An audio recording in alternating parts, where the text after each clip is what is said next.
PMNation.com. Hi, welcome to Matt Connarton Unleashed. Who's this? Hi, this is Dheeraj Raina, man. Hey, how you doing? I'm glad it's you. You're right on time. We've gotten quite a few calls in the last few minutes, so welcome to the show. Thank you for having me, Matt. Absolutely.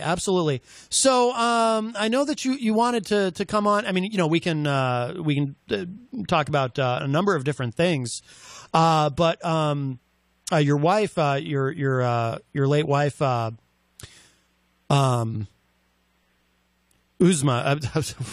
I was thinking of a different name there. Uzma Yunus. I was trying to think of her last name. Am I saying her last name correctly? Yunus? Yes, you are, Matt. Okay. Thank you. She had written a book which is out and available. It has come out, right? It's already been released? Yes, it was released on November 1st, 2018. Okay. And can you tell us a bit about Uma's book? I know that it's called Left Boob Gone Rogue. And her struggle with breast cancer, but can you talk to us a little bit about that? Sure, absolutely. So, first of all, I want to thank you for having me on the show, and I want to mention that if Uzma were alive, she would be on the show today. Today is her birthday, and she would have wanted to do this herself and talk about her book herself. Of course. So I'm here talking about it in her place. And this is not her book is called Left Boob Gone Rogue, My Life with Breast Cancer. And it's not, the first cancer memoir that anybody has ever written, nor is it the first one that was ever written by a physician. But I think what is unique about her book is that it is able, in her experience, she uses her experience as a psychiatrist to keenly observe the emotional experience of cancer and describe it in a way that few people have been able to describe it. And this was one of the things that many people, first of all, people who are survivors of cancer, not just breast cancer, but cancer survivors, have said that they feel like it describes their emotions better than they've heard it described or read it described anywhere else. And then I've also had family members of cancer survivors who said that, reading this book, they have felt that they finally understood what their loved one went through when they were suffering from cancer and through treatment.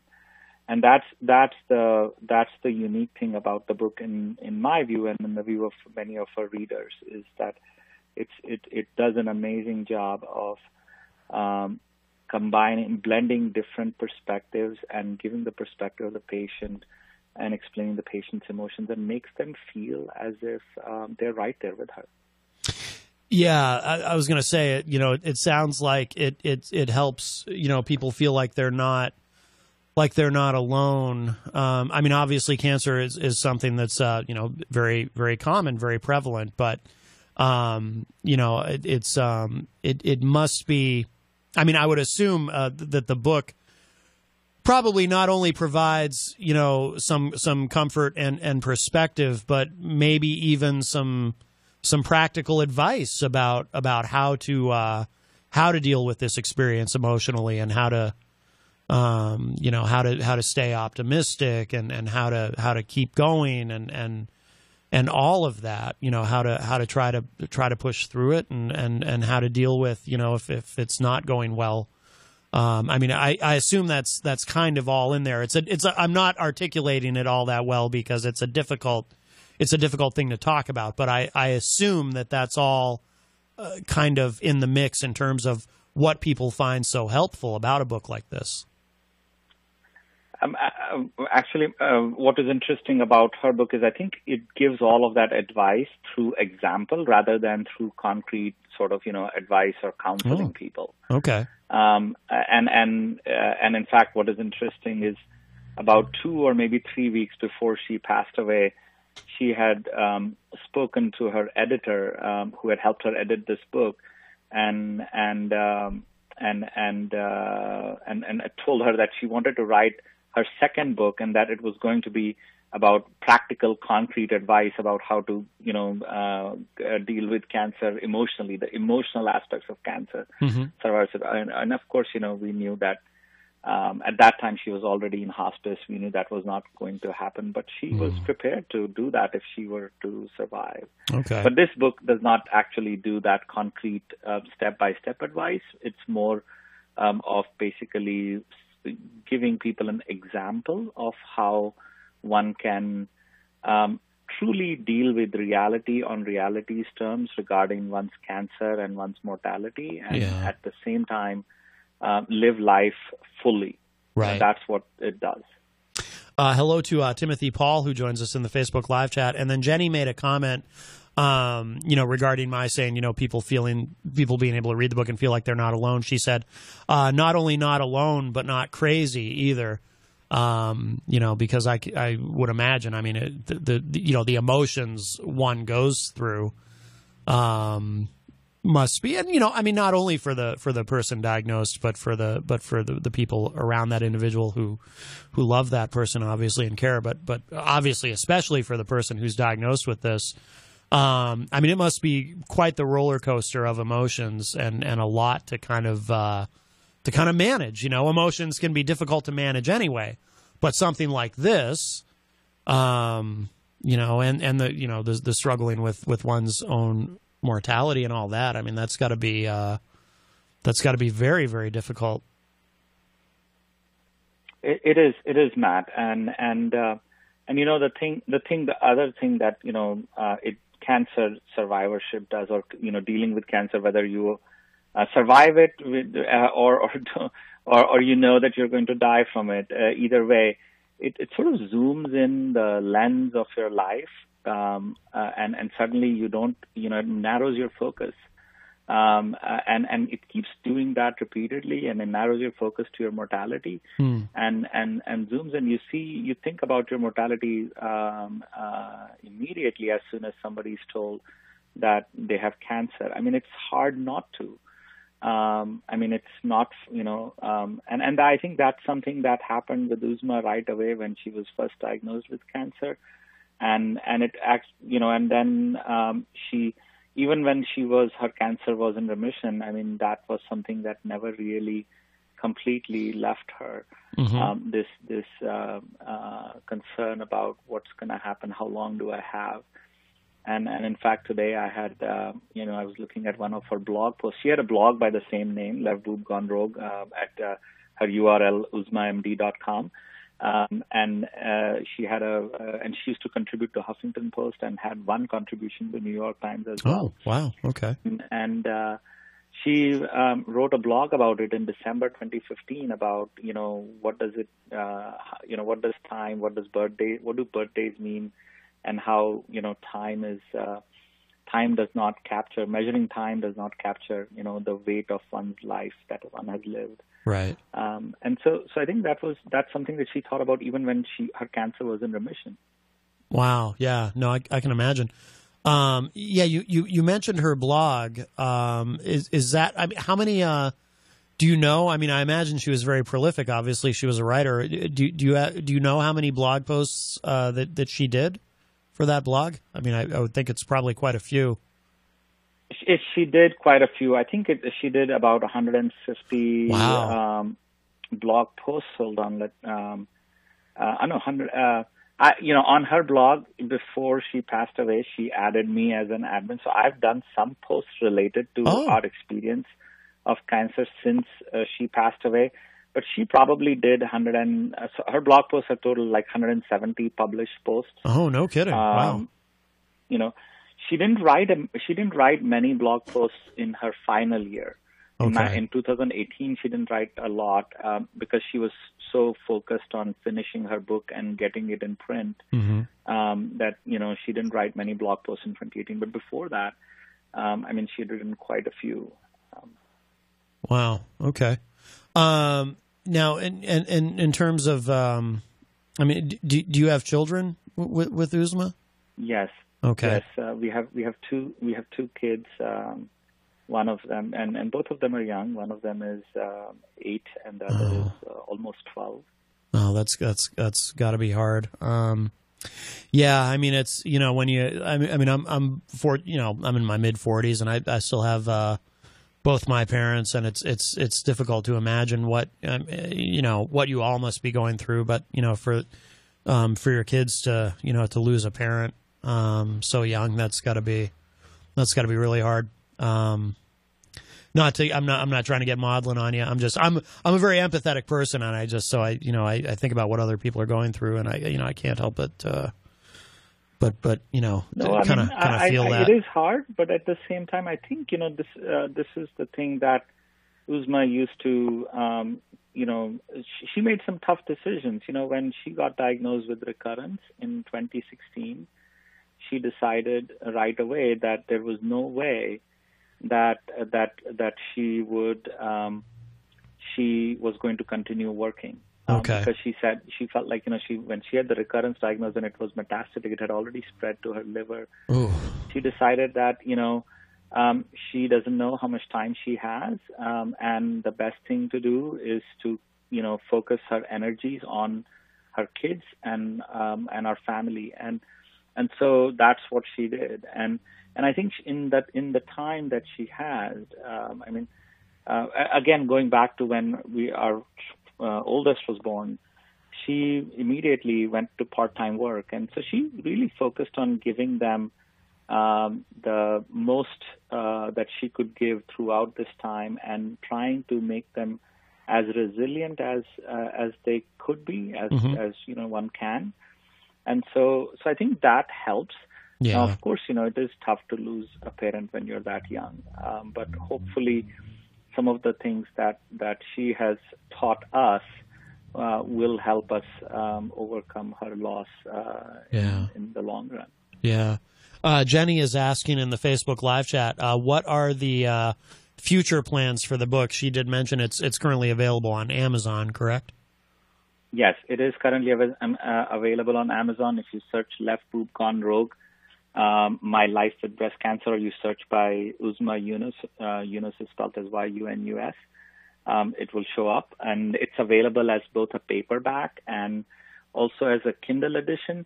The only thing with the Kindle edition is that it's not available to read on a Kindle. I didn't learn this until I had put it up on as a Kindle edition. It's available to read on Kindle app on any smartphone or tablet. So one can read it on the Kindle app on your iPhone, Android phone, iPad, or any Android tablet. But it's available in those two editions. And if you wanted to quickly just go to that page, you could just go to a short URL called bit.ly.com/Uzma book, and it will take you there to the Amazon page. Oh, okay, excellent. Did she have other published books prior to this, or was she more of a blogger? No, she didn't. She didn't. She just had her blog. Okay. And as I said, she had plans for a second book. Yeah. But she mostly had her blog. She wrote quite a few posts for Huffington Post, and she had one post that was accepted on New York Times on their NewYorkTimes.com, had a Faces of Breast Cancer feature. Oh, okay. Back in I think 2017, and she submitted for that, and it was what she called letter to rogue cancer cells. Oh, okay. Wow. But that was the other thing. That's the other thing about Uzma's book is, it's not all. It's written in a manner that uses wit and humor. She was a very humorous and witty person, and very extremely sharp cookie. Yeah. And it uses wit and humor throughout the book to make to communicate a very difficult subject in a manner that people can relate to. And I think that's part of what causes people to have the very good response to this book, is because it's not just grim, this happened, and I got chemotherapy after that, and then this happened. So she really does use humor to good effect. Yeah, well, I mean, yeah, and that's cool too. I mean, that's sort of implied by the title, "Left Boob Gone Rogue." That she had a good wit about her. Yeah. Jenny in the Facebook live chat says she was a Ford model of courage. Oh, tell me about that. Yes. What's that? Ford has a program called Warriors in Pink, and where they select from different regions in the country. They select women to be Ford models of courage, and she was selected from the Midwest. I don't know who nominated her, but somebody nominated her, and she was selected as a Ford model of courage. Now what they do is they basically these women are not really paid anything by Ford, but what happens is they are given materials to help do breast cancer advocacy and support other women. So they are encouraged to do that. And occasionally, the Ford will, the program would host or support or sponsor certain activities with breast cancer advocacy, other activities, and they would get a chance to speak there about breast cancer advocacy. Oh, okay. No, that's very cool. And Jenny said too she was an Ulta model. I don't know what that means. Yeah. Ulta makeup, Ulta Beauty. She. Oh, okay. She did.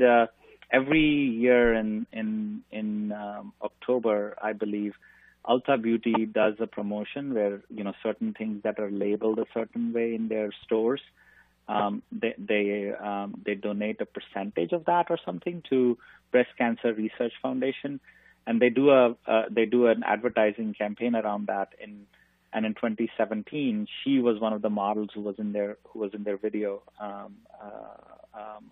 for breast cancer advocacy. Oh wow! About their breast cancer campaign. Yeah. Oh, that's very cool. Very cool. Now you had mentioned you have some blog posts as well. Is that correct? Yes, I do on her blog. Yeah. Okay. And are you doing any other writing, or have you written anything? Have you written any books or? No, I have not written any books. I do write some blog posts about addiction, but that's something that we can talk another time about that. I'll be happy to. Yeah. I do want to have you back in the future to talk about that, because that's obviously a big topic, especially in some areas it's worse than others. The heroin addiction specifically, but that's certainly a big issue here where I am in Manchester. Where are you from? I'm in the Chicago area. Chicago, okay, yeah, great city. I used to spend the summers out there when I was a kid, because when my parents divorced, my mother, who was originally from Chicago, moved back there. And then so at the beginning of every summer, my dad would put me on a plane and I would fly out to Chicago for the summer. So now my mom lives in Wisconsin, so she's not in the Windy City anymore. But no, that is a great place. I really love it out there. So no, good for you. I tell people you can't imagine how great Chicago is. You just have to imagine that 8 million people live here despite the winters here. Yeah. You guys do have some harsh. See, I've never been there in the winter, only in the summertime. But I know that Right. you get those Arctic blasts and all that craziness. Right. And oh yeah, we don't quite have any of that here, which is nice. Well, Dr. Raina, I don't want to keep you too long, and we're gonna run out of show. I don't want to get cut off, but I do want to have you back in the future. Maybe you can kind of update us on what's happening with the book, and of course we can talk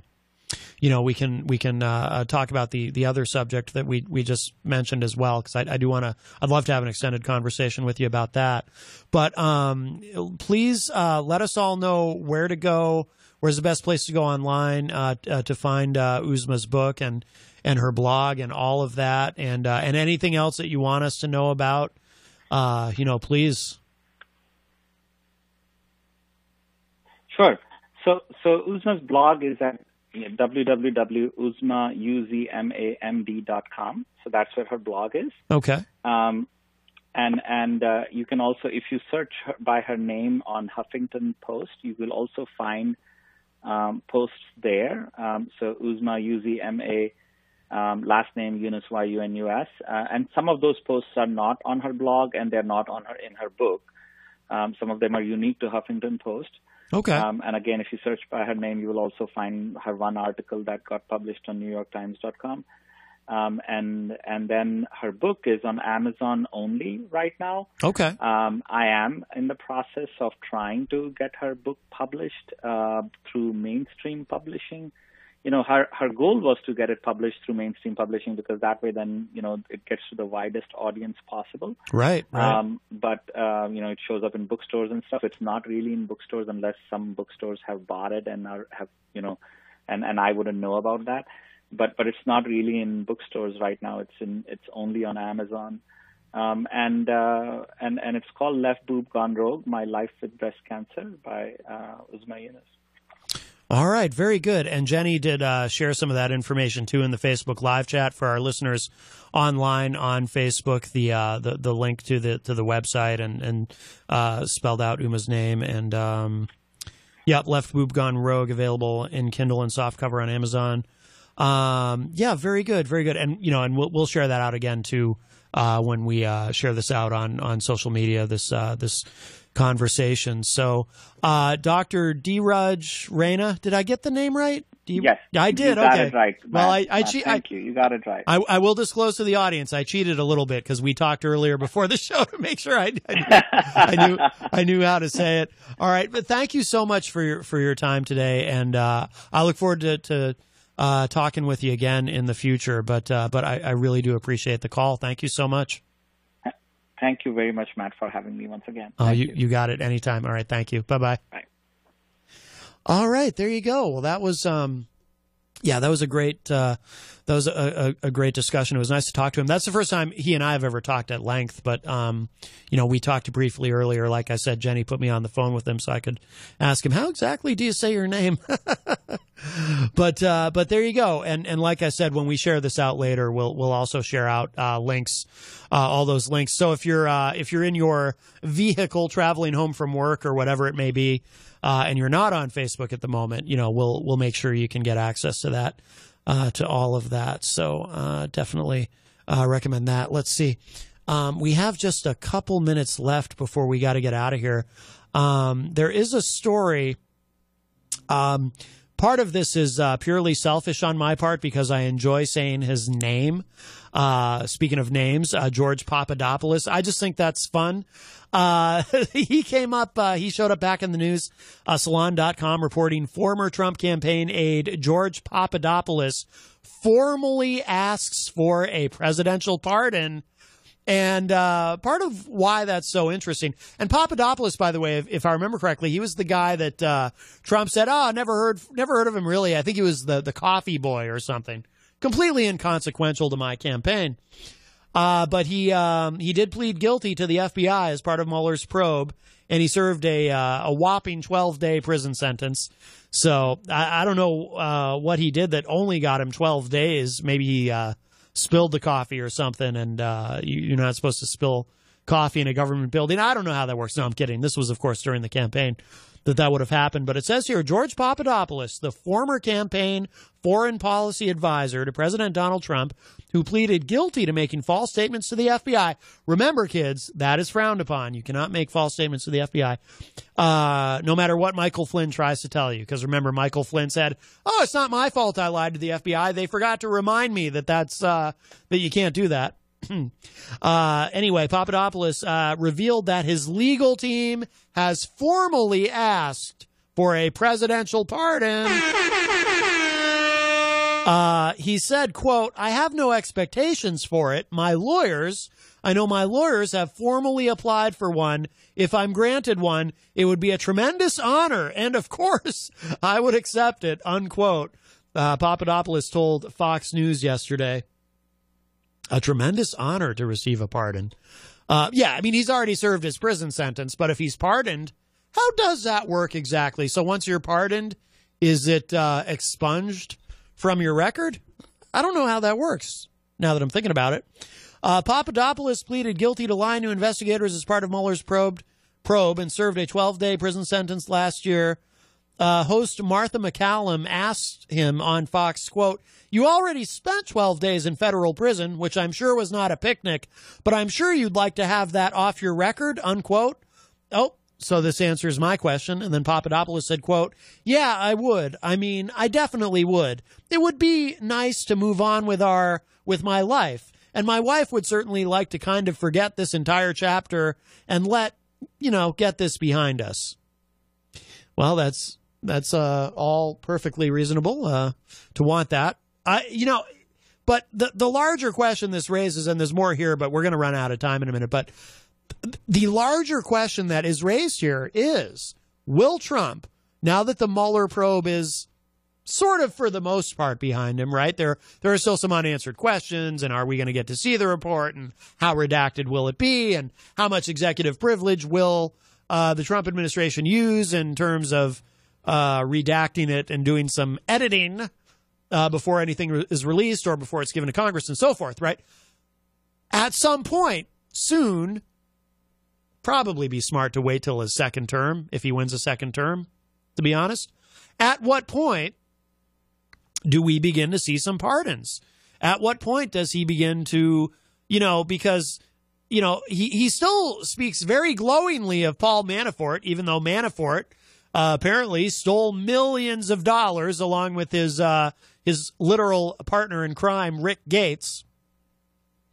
At some point, does Trump pardon Manafort? He's spoken very glowingly of him. He's spoken very ill of Michael Cohen, so we know Michael Cohen's not getting a pardon, but Manafort just might.